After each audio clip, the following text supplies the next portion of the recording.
It's now been more than a week since massive wildfires in Southern California forced tens of thousands of people out of their homes. Officials have made it clear they will not be going home anytime soon. This is new video of the oceanside town of Malibu. Tonight, more than 80,000 people remain under some type of evacuation order. Just heartbreaking to see these images. Officials are asking those residents to be patient as hazardous materials teams and cadaver dogs comb the sites block by block. That's expected to take at least a week.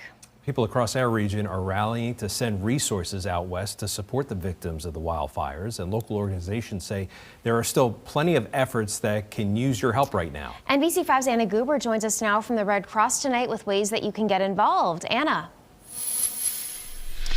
Yeah, well, Liz and Brian, from Red Cross volunteers to local businesses who have been sending their resources out west, everyone I've talked to says if there's one thing people in our region know how to do, especially after the flooding we've experienced in recent years, it's how to band together and lend support during times of critical need. From Vermonters on the ground. Our mission is to make sure that they're fed and have shelter. Like I said, the only place we're going to see much activity today. To businesses donating their locally made products. Just to help feed folks and just spread a little bit of love. Vermonters are banding together, sending support and donations to victims of the California wildfires. We have family that's been impacted. We have friends who've lost their homes. Eric Sorkin and his wife Laura own and operate Run Amok Maple out of Fairfax. And when Los Angeles-based chef Sherry Yard asked to use their sweet Vermont staple in baked goods she's donating to the cause, Sorkin says they were thrilled to send gallons her way. I mean, this is obviously just a small bit. It's more of a message to say that we care. And if you're looking for your own way to send support out west, Holly Morehouse with Vermont Community Foundation says there are plenty of causes that can use your help. The California Community Foundation has a wildlife recovery fund. That's a great place for folks to look.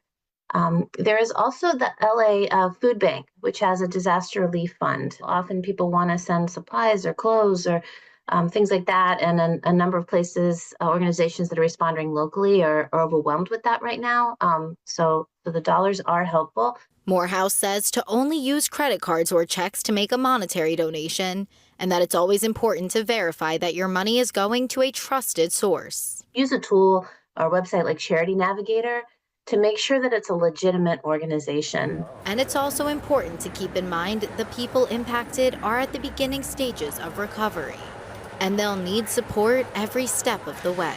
Everyone is, from my understanding, is really just taking stock of the situation and trying to grapple with the enormity of the task in front of them. So thinking about your giving not only in the moment, but over the long haul, so that nonprofits and relief organizations can help rebuild.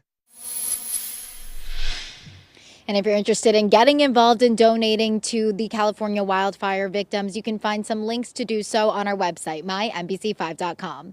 Anna Goober, NBC5 News.